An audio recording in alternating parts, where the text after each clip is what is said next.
things. You're looking for your overlord timing as well. So, yeah, there is a moment where ex-Hellraisers can just overwhelm. And I think the key part, on top of Ramsey's just having a good time, is Ramsey's understanding these power spikes, right? How willing is he to show up to these early fights? How willing is he to contribute towards this potential mid-push with his metamorphosis? We've seen a lot of terrible players actually join their team right when that mid-push happens, and I'd like to see that come out from Ramsey. I'm sure he would. You know, if the circumstances are favorable, he will show up for it. Man, I'm so ready. This is gonna be such a fun game. I have not been able to cast inter-regional Dota, I think, since the last Pro Series. So I've been fiending for this for a while now. I'm excited. Hell yeah!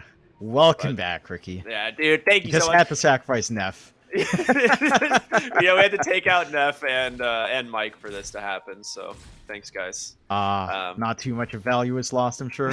It's all right. For anyone who is joining in, maybe if you missed the draft, it is the first game of this best of two. It is Gaming Gladiators here taking on the side of ex-Hellraisers. We're going to see a little bit of a battle for these runes here at top. And Solo Ramsey going to take a decent chunk of damage here, as he should be fine. These axes will start to stack up. Well, actually, yeah, okay. They're not going to continue the chase. Underneath the tower, he's going to be okay. Just playing it safe. I do like that Ace started with the axes, so it's Wait a minute, he's got a glimpse. Hold on. Oh. The Uno reverse card, Solo. He's got to get out of here, though. Tofu's going to try and chase him down, but there's the reflection. The first blood might come through here for Ramses. Hyotaka, though, will snipe it from the mid lane on the Death Prophet, and that is the best start you can hope for. Yeah, it's a sweet start coming out for ex-Hellraisers. Pretty long engagement on that rune, but they're collapsing on top now. Like, they've got Ace isolated without the support, and with the axes, I mean, cooldown at level at every level. It's not that okay, Tofu. That's always like your heart stops for a second, right? You're like, did I wait long enough? A moment of truth. Ooh, yeah, that would have just been a nightmare start for Ace if that went through, but fortunately for them, it does not. And this lane, as long as Ace does manage to heal up just fine, this magical output is ridiculous. Solo's going to have to watch himself, but with level 2 and Ramses, he can dish some of that damage back as well. So it's going to be a little bit more back and forth, and all eyes on Ramses. If he gets this lane going for himself, he's going to feel great. Yeah, I like the fact they just popped the meta as soon as he got it, just to start kind of pushing back these heroes. And he's still got the wave in a really good spot here, so I don't think he's really that worried. He should be able to CS this pretty well.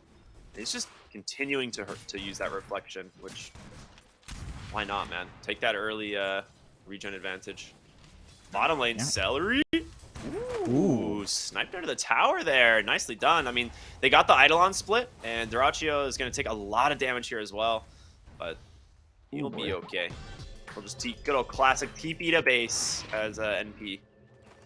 Yeah, this is the one problem with gaming, right? Like, we talked about the Enigma in terms of Black Hole not being the best, but your bot lane doesn't have wave clear. You know, with the Treant and the NP, the Eidolon spam will be overwhelming, and you've got that nice little orb start for Antares. So you can slow down the Treant, just keep harassing them out, kind of cut off the Racho as well. And they don't even have any sentries to really watch. Like, they've used the sentry to block the camp. So Antares has a lot of room to just play tag here. Yeah. And it makes sense, right? Treant Protector, he's kind of holding his points on either Leech Seed, Living Armor. I think a lot of times in lanes, people want to go for the Leech Seed, but this is not one of those lanes where you're going to get a lot of opportunities to use it, just because, you know, Bounty Hunter is going to be invis a lot, and the lane's going to be pulled back pretty often here. So Living Armor does end up being a choice, and they're going to get aggressive here on Dyrachio on the bottom lane again.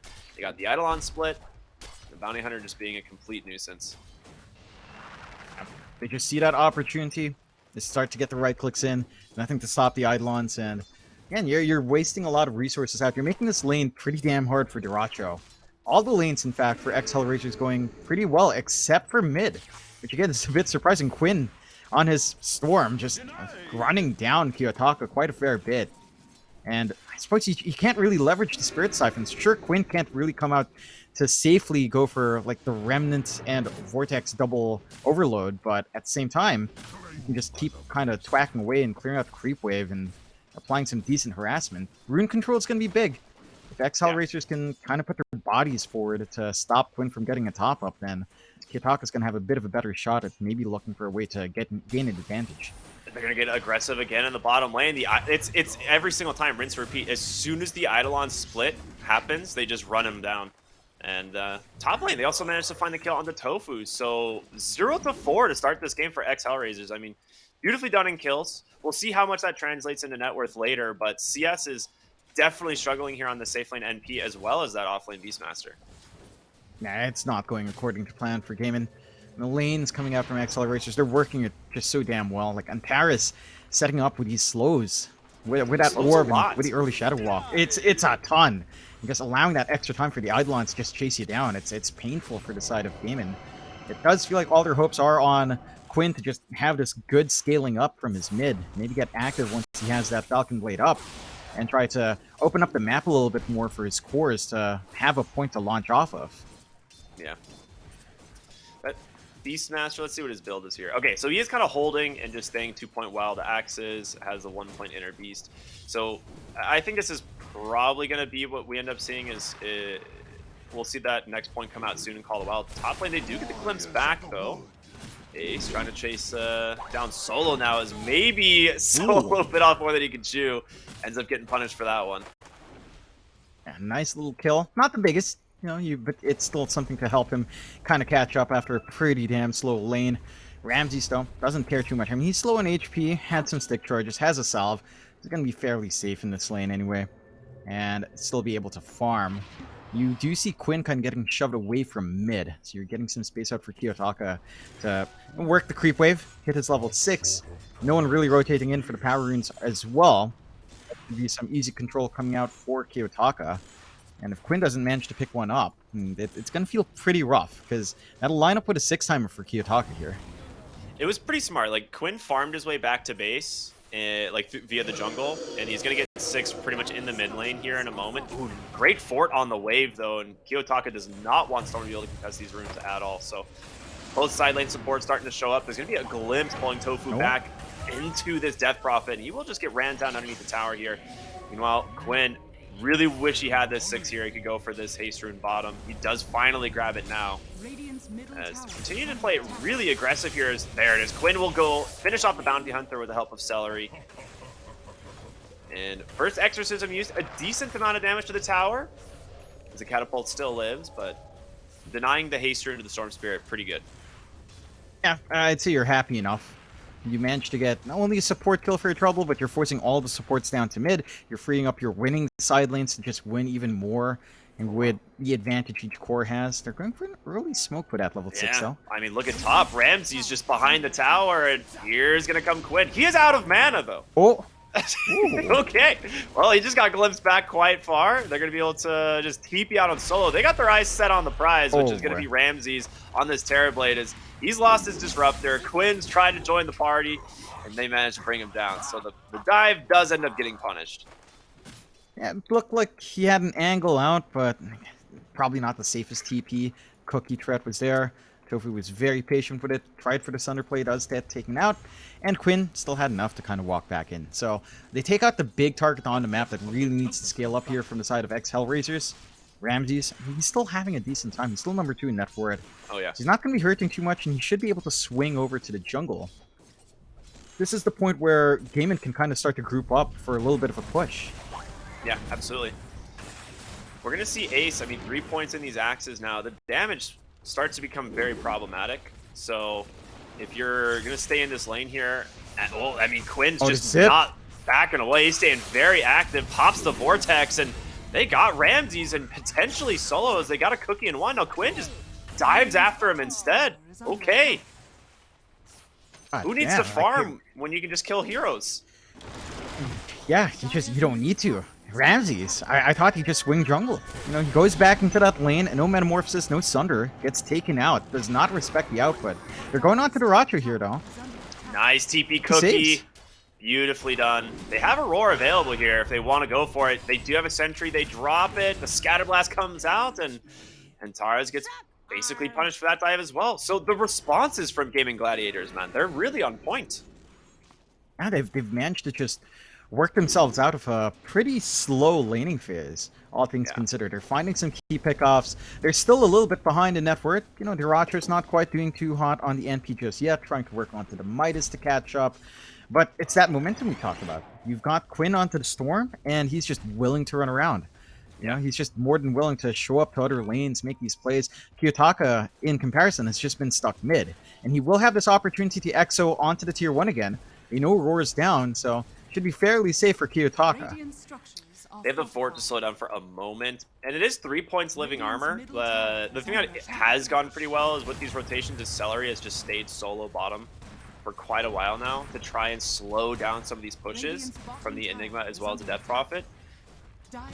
But it doesn't look like it's going to be enough. The EXO still got quite a bit of duration in the mid lane, and they will be able to claim the first tower here. They find a mid-tier 1, but they've lost their top in exchange. Yeah. So it still feels a little bit better for the ex-Hellraisers boys, but you're not suffering here on GG. You still have some control. Celery's just constantly healing down bot, so Miero can't get a full solo push by himself. It will eventually fall, and Celery's not safe. Woo. Nice read by him. He sees that movement from the Enigma. He's like, all right, there's no way this guy's alone. Bounty Hunter behind the tower here. Yep. And they do have another fort if they want to use it too. But they could. I think it's just Edifall. Yeah, no biggie there. Probably just look to try to group up elsewhere. They've almost reached timing for the Dominate here on Ace, so you will have that creep presence now. Big creep with some utility, some auras to play with if you want to. And Miera's still kind of hanging around here. Quinn is in the area. Just going to farm up. So just going to take their time. He's got the Regen Rune bottled up as well. He's going to be feeling pretty good about himself. We are starting to hit that point, though, with the book on Antares, where track is going to be a big factor. And that's where ex-Hellraisers has to really start to play here, right? Like, they've got to find these successful hero trades, even on supports, because you just snowball so damn hard when you get those track tilts going. Yeah, and Antares is scouting. He's looking for Celery here. And he will be able to start stack up some of these tracks eventually. But a 2k gold lead here for the side of ex-Hellraisers. It's pretty much all off the cores, right? Because the supports are very poor at this point in the game. Quinn smokes up, has that regen still running, hoping to find the Ramses in the jungle here, but not going to get lucky there. Anything else?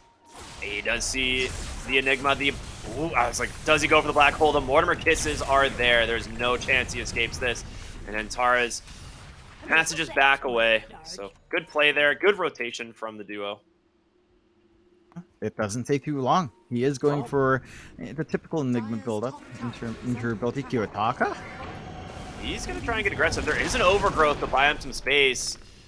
He will use it just to prevent these track kills, so maybe not the worst call. But they're just going to dive. They've got themselves... Ooh, Quinn gets pulled by the glimpse from downtown. Solo snipes him. And there it is, the first tip of the game. I was wondering when this was going to happen. I knew it would be Quinn somehow related. Yeah, it would be Quinn tipping or Quinn getting tipped. Maybe even manage to find Celery. So these track kills are stacking up. We finally get the rotation out from Kiyotaka, and his presence is just more than enough. Like, we see the effect of the Disruptor as well. Not able to dodge out of that one for Quinn, and Static Storm does clean up the job for them. So that is what they're going to have to bank on, right? To lock in that Storm, they've got to have Solo around. Solo cannot afford to get jumped first. I think for Gaiman, their next kind of rebuttal to that is like just playing under vision.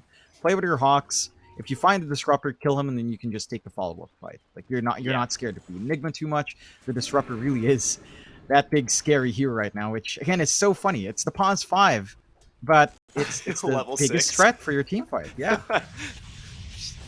Mid lane, there's the Atos reveal. They get the silence as well as the cookie away will save Storm Spirit, but there it is once again, the glimpse. Not close enough on the Enigma to shut this Storm Spirit down, but I saw the Atos being built. I've been seeing this picked up a little bit more often on Death Prophets, but I'm curious how you feel because I'm not 100% sold on this. I think the item makes sense situationally. Like, in here, you do lack lockdown, so this can set up for your team. I think the stats are pretty good for DP. You don't mind it in that sense. The issue with the pickup is that you don't tend to go Gleipnir. So you might argue it's a dead slot, but I think the utility from just the Atos alone is fine. And if you do go Gleipnir, the utility is still good. On this hero, I Yeah. think the utility for it is good. It's just if you have someone else that can build Gleipnir, they should. But in this circumstance, you don't really have anyone that does that. So for the Atos alone, it's worthwhile. Yeah. Nice rotation top here. They commit the roar, take down the bounty hunter, which ends up being pretty worth it, is, you know, just removing those tracks. But mid lane, Mortimer Kisses comes out. I guess just a little bit of a whiffed initiation there, potentially. But they smoked up, so see if they can actually find something out of this. It looks like everybody on Gaming Gladiators bailing out of top side of the map, so. I think that smoke was in during the kisses. So they got vision of the smoke, they bail off up top, and that's a lot of time commitment and resources from ex-Hellraisers that doesn't amount to much. They might be able to find Celery. Yeah, he looks pretty dead, to be honest.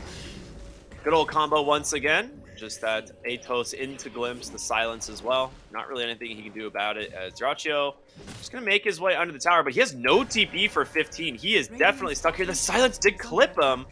They will know kind of where he is thanks to the ghost. Oh no, trapped into the trees. The Glimpse pulls him back as well. Trying to bully the side of Gaiman. They're kind of focusing in on trying to get that farm going for themselves before anything else. I do like what Quinn is doing. We've seen this a little bit in Southeast Asia, but the Falcon and Witchblade build up. Oh, Quinn. Does manage to find solo here. He instantly just static storms. The question is, can he get away? Another glimpse. We'll buy him a little bit of space. Ramsey's on the backside, gets found. Enigma with the black hole. The overgrowth, he's not going to be close enough. He does. Gets it just on the edge, but the Malefice will help bring him down. Wrath of Nature, not enough to bring down these heroes as Solo survives on just a sliver of HP. Another silence out for the Death Prophet as a chase. Going to continue here, and a glimpse sends him back. The roar from Ace. Do they have the damage? In comes Draccio on the NP, but he's just getting life drained up, stuck inside this kinetic field. He can't leave. Ramses just beats him down. Celery next on the chopping block as Ramses trying to finish him off, getting body blocked up a little bit, but he's got the speed, he's got the vision. He'll get him eventually, unless he gets a high ground miss, which he doesn't, of course not. 5-0, the eventual win here for Hellraisers. That was just not ideal coming out from Gaiman. Like, Quinn's forced to keep chasing in. They needed to kill off that Disruptor ASAP. No one was there to follow through from his zip jump onto that hero. And they just get caught in this massive black hole. Great black hole coming out from Miero.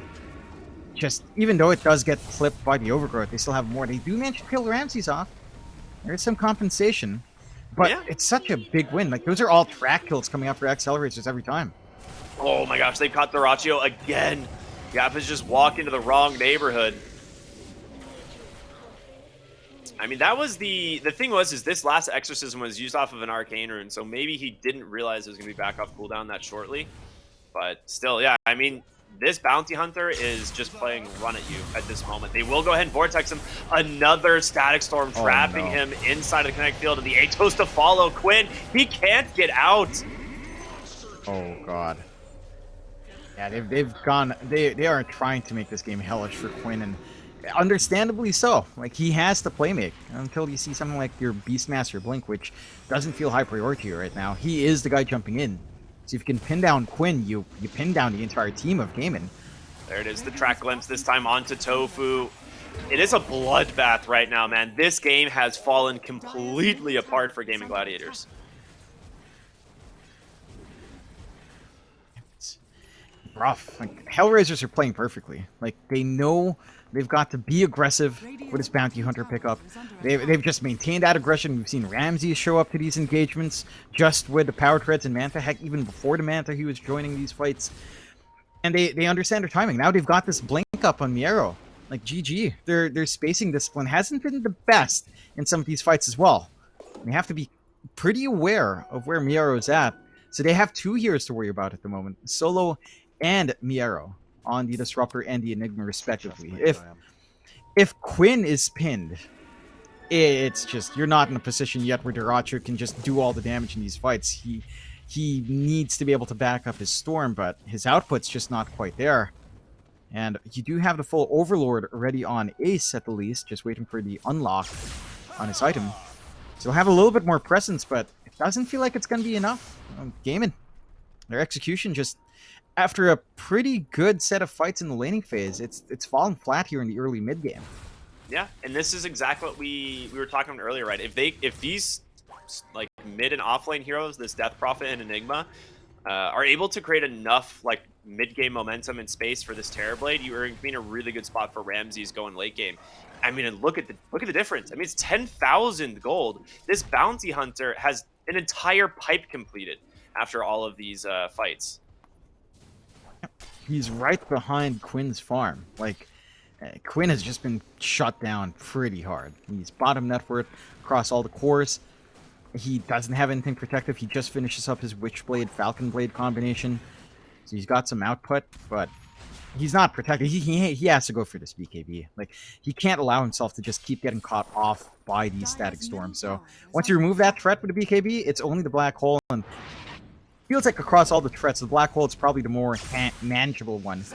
Let's see. Which is so funny, right? You look at everything, you're like, yeah, Black Hole's not that big of a deal, guys. That Static Storm, though, like, Oh, yeah. gotta deal with that.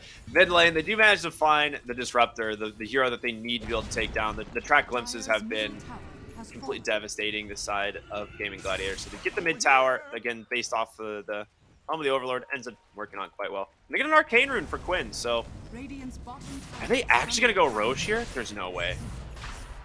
They're going Roche with tracks up on them, or at least on Quinn, so they understand it's happening on ex-Hellraisers. They've got a fresh up on the high BKB on ground. Kiyotaka. Yeah, they jump right onto the bounty hunter. The Mortimer kid's coming through, but he's got a BKB on Kiyotaka. Fear on the backside. He gets rooted up. He doesn't get the... Well, the Black Hole got instantly canceled by the Overgrowth. Beautifully done. They take down the Beastmaster, and Ramses' illusions just shredding through these heroes. And Glimpse does find the Storm Spear as he sends him right back into the hands of the Death Prophet. He's trying to get away here. The Arcane Rune giving a lot more mana to work with. See if they can actually escape. Dyrachyo now potentially in danger. He's tracked up. Ramses has his eyes on him. He's trying to run him down here. Reflection, not on the mark. So, yeah, that Roche, I mean, maybe they were baiting because they thought they could take the fight. You know, they had the high ground ward and the sentry below, but just did not have the burst damage. The bounty hunter surviving it all. And the pipe really helping the side of ex-Hellraisers just sustain, and I don't think they expected the BKB on Kiyotaka. And he just shows up. He's got the blink BKB. Like, they couldn't stop him. Like, Quinn had a right angle, but he couldn't stop the DP from just doing so much in the middle there. Just untouchable at this point. Again, your physical output right now in Dyrachyo, it's severely lacking. Yeah, Oh. he doesn't have catch right now either, right? Like, you don't have this Gleipnir. He went for the Midas, then straight BKB, which is not normally the build. Like, when you see Nature's Prophet, it's normally, you know, a Maelstrom somewhere in this mix, but didn't feel like he could actually afford to go for a Maelstrom this game. So he has to go They're back going Roche for it. again? Yeah, they're going The to ults are down.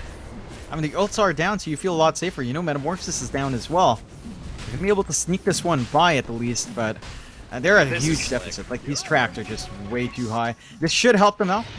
You have that secondary life for Quinn, so you can take a lot more risk. Try to look for some pickoffs and just take some attention away as the side of Gaming are still trying to recover. I mean, they're going to need a lot more time to recover here as Ramses finishes up his Satanic. So he's going to be a hard one to kill at this point. Yeah. It's going to be pretty hard to kick out. And he's also, you know, you've got Quinn kind of inching towards that BKB now. So it's not going to be too far off until, again, you don't need to worry about the Disruptor. And you can just kind of play this game a lot safer for Quinn. At the side of Gaming, it does feel like you're still waiting for Dyrachyo to hit that Gleipnir timing, at the least the Maelstrom. Because he's just not contributing hard enough into these fights. Whereas for ex-Hellraisers, I mean, Ramses already has his full Satanic. Like, he went Manta Satanic straight up. He just wants to be able to stand and fight, and if you don't have a way of stopping him, he's got 2 Dispels on hand to at least take off the Overgrowth and at least one more debuff that you might have on hand. So pinning down Ramses just got a hell lot harder for the side of Gaming here.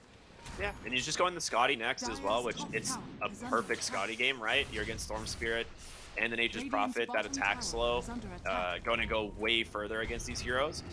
I think Gaming Gladiators are playing the map like as best as they can right now, right? They trade tier 2s, they push exceedingly fast, they do force Hellraisers back to their side of the map, and they smoke up immediately across. Gonna see if they can find any stragglers. Miro would be a great find if they get him. So they're gonna continue to hunt here. Good no, I mean, this is just really smart map awareness, right? Ex-Hellraisers know something's up. They do get the scan here, though. You know, someone's in the triangle, but maybe not willing to go any further as they have kind of split up. It's just a little bit too far across. The rune control from Gaiman has been pretty on point. Another regen coming up for Quinn, so you should be able to farm. He got glimpse back. for fun, Being annoying. I Probably, guess. yeah, just for fun, just to show, right? You're being tracked, boy. You know, keep watch your back. No Actually, BKB to bait out just yet. He might not have been tracked there. I think they're gonna know there was a ward instead, because I don't think he was tracked. Right. Yeah, they did come off that smoke. I just didn't notice the ward, so I assumed it was a track. Interesting. Yeah. But either way, he popped the regen pretty much right away. So he's just gonna go ahead, group up bottom here with Ace, who has those drums completed, and those summons are gonna get to work on this tower very quickly. Yeah, it's not going to take too long to melt that tier 1. So you start to open up the map a little bit more, you know, easier invasion angles into the triangle. Try to shut down Ramses from getting that build up into the Scotty. I mean, the Scotty still couldn't come out, but maybe you can stall out the BKB if you do catch him in that interim period. See if they'll be able to get that done.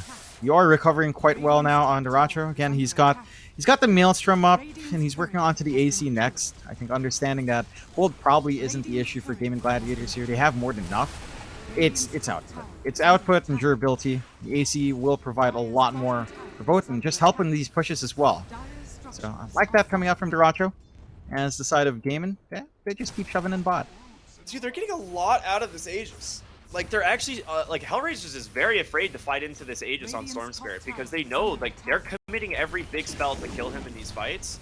And if he's going to respawn, they actually just don't want to risk it. So they trade a tier 1 for a tier 2, and they're going to get forced back, I think, again, because you're not going to be able to allow Beastmaster to just hit your towers for free. Especially with NP summons as well. Well, I mean, they're going to get a little bit of damage in. So they're going to TP back on Death Prophet, Disruptors here as well. And you're not the team with the Dream Protector. So another instant smoke. They want to see if they can find a response. Really good reads coming up from Gaiman. I would say that's more than a little damage. That's more than half HP down, Ricky. Damn. Yeah. They push way too fast on the side of Gaiman. Hellraisers. And they've still got the solid lead. It's not all doom and gloom, but the map control's fading. Mid lane, Quinn, again, has the Aegis. He manages to get outside the kinetic field, so this Static Storm not going to be all that useful. So that is a big cooldown spent. Aegis still for 30 seconds. I mean, we're going to see some big fights here potentially in the mid lane as Storm's looking for something, and he finds Solo, gets the Vortex. He needs some help. The Mortimer Kisses are going to come through. The pipe already spent. It's not enough to keep him alive. So Disruptor's down. So your Glimpses not available. Kiyotaka, very quick blinker onto the Beastmaster. He doesn't have the Roar, the Silence on top of him, but he needs the help and fast. Kiyotaka falling low, but they managed to take down the Beastmaster. Quinn's going to continue to chase. He's just going to be able to get him. No, the Sunder from Ramses. Perfectly done. Quinn, Oh, the Aegis expired! It's gone! No way! Oh my god! Ramses, God. Oh my god, Ramses comes in, he's the healer, gets the Sunder, pops the Satanic, stays in that fight, and Gaiman dragged that fight for so long, or they keep trying to force themselves to jump onto these targets for so long, feeling so confident, holding on to that BKB for Quinn for such a long time, that the Aegis is just gone. Like, that was just not the way you wanted that to go for Gaiman. Yes, they find one pick off, but it's not the big course you're killing off. And again, despite the map losses for Hellraisers in terms of control, they have a clear network advantage. Like, this farm distribution is sickening. You have really good farm in Ramses and Kiyotaka, Miara not too far off, tied in with most of the cores on Gaiman, and then you have Antares just so big on the bounty. He's got Pipe and the Lotus fully done, going on to the Basher, more than likely just a full Abyssal for extra control. And this Bounty Hunter, it's working out, and it's working out really damn well. I would like him to just go Scythe, honestly. I hope he doesn't go Basher, and if he does just go for a Scythe. I mean, yeah. The idea with the Abyssal Blade is really good if he just wants to sit on top of this Nature's Prophet. then it makes a lot of sense. Because if he can just stay on top of Duracho and just not allow him to play in these fights, it'll be super annoying. Yeah, like the Hex definitely is a safer play, but now he's going all in. He's queuing up the full Abyssal. All right. Which I dig it. I don't mind it, because it does make the Bounty Hunter much more tanky, and he has so much armor, he's going to get additional damage block as well. He can just keep doing everything he needs to do for his team, keep the tracks going, and just, you know, keep being that massive nuisance to the side of Game and Gladiators. For GG, I mean, Duracho needs more. Like, he's got that full AC up, the MKB is coming up next, which, again, is more output for him. I'm seeing an issue in the long-term engagements with Ramsey still. Like, the NP versus TB matchup is, you know, it's not that bad, but it certainly is a lot easy. It certainly is a lot easier for the Terrorblade. Absolutely. Like, this hero just hits so much harder, hits further away with a Metamorphosis up. Like, as long as Ramsey somehow doesn't get chain stunned and doesn't get to use his Manta Satanic to dispel, then he is just in control of these fights. I agree with you, man. 100%. This is going to be a lot on the line here for these next fights. And mid lane, Miro just guesses Quinn's going to be forced to BKB the Vortex onto the Enigma. If they can burst him, it'd be great. He pops with his own BKB. The Roar's going to come through as well. Can they finish him up? It's going to be in the hands of Duracho. He makes it happen. Cookies away, but Ramsey's just able to stay on top of him. That BKB stolen to expire. Great overgrowth, but Ramsey's, he's got those double dispels. He's going to get glimpsed right back into the hands of the TB. It's a 2-for-1 trade. An overall win for Hellraisers once again. And they're just getting these angles in. Ramsey's is just too damn big. How do you stop this Terrorblade? Your NP is just not farmed enough, and you just can't find him in the backline. Ace not where he wants to be. He can't get cookied out either. I mean, the track into Glimpse, man. It's been a devastating combo. It's worked out. Like, I had my doubts about this draft from the ex-Hellraisers guys, but they make it work. They understand that timing, they understand the execution they have to hit, and it looked good for Gaimin early on, but once Hellraisers got coordinated as a team, you know, once Kiyotaka started showing up to these engagements, it just feels impossible. They can defend this. They have a second fort coming through. Lotus Orb. Gonna be able to protect him. Storm Spirit needs some help. Oh, no. Silenced up. Starting to fall a little bit low, but no meta. It doesn't matter. No. They still just burst him down. The silence duration is just too much. 6 seconds away from that BKB. And there they will use that time to finish off this melee barracks. Nice cookie out from Tofu, but really just do not have the damage without the storm. They don't have the catch without the storm. They rely so much on Quinn to make these plays, and he's just not healthily formed to be protected up front. And he's still working on to the Kaya. Maybe when you get the Sanj Sanj up, you know, that silence isn't as devastating, but it's just easy pickings right now for ex-Hellraisers when they know that BKB's down.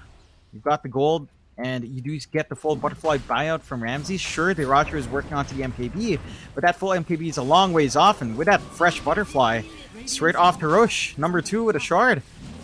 Getting that Demon Zeal up on Ramses makes this game even harder to do, because even out of Metamorphosis, this guy's still going to hit hard.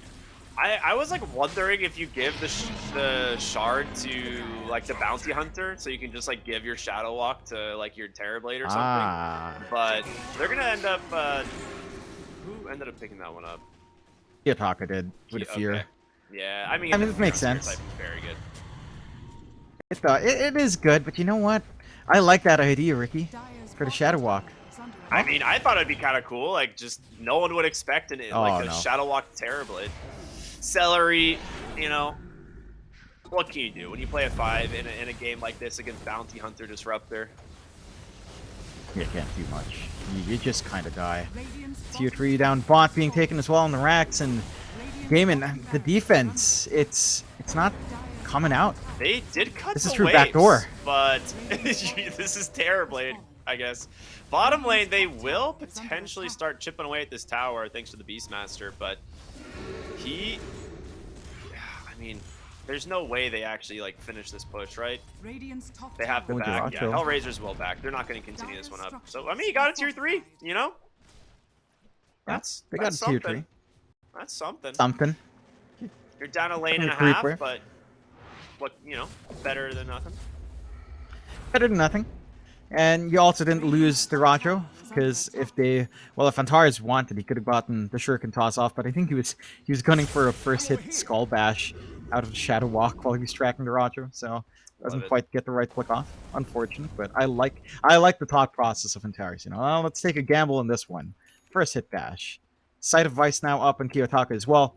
So all the controls there, man. Like, this is a He's so nightmare far. game for Quinn. He's so He is far. insane.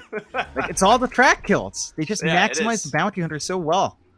And I- Quinn, I mean, again, he had such a great start. He had such a great lane up against a DP, and look where he's at now. Bottom network core still barely ahead of the bounty hunter. Smoked up, boots of bearings popped. They get the arcane rune on the Death Prophet, and he is just gonna look for his hex target. They have a good ward here that is protecting Dyrachio, but Kiyotaka probably feels strong enough to where he could just blink up onto the high ground here. We'll see. He's thinking about it. And there's going to be the Exo. Into the Shivas. The Hex does catch Dyrachio. Miro goes in. The Black Hole not going to be spent right away as Quinn's going to be forced to BKB. Miro will respond with his own. He's looking for his opening. Won't be able to find it. Nice sprout there from Dyrachio. Tofu's going to be the one left here to the side of Hellraisers. They're going to get the Force Staff to the low ground. He's out. And Taras, though, maybe not as lucky. Miro goes in. Does manage to get the Black Hole this time onto the Storm Spirit. Patiently rewarded as they get the Atos onto the Beastmaster as well. Kiyotaka with another Hex. Glimp's gonna pull the Beastmaster to the low ground. They end up getting two. Man, Hellraisers, their targeting is so good this game. Everything's been so good for Hellraisers. The targeting, the coordination, the understanding of their timings, how to play this Raptors are going for more.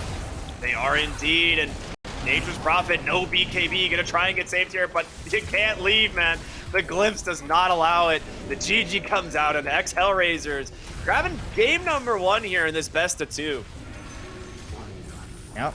Love to They see it, they man. get This it is so in they get in such good form as well.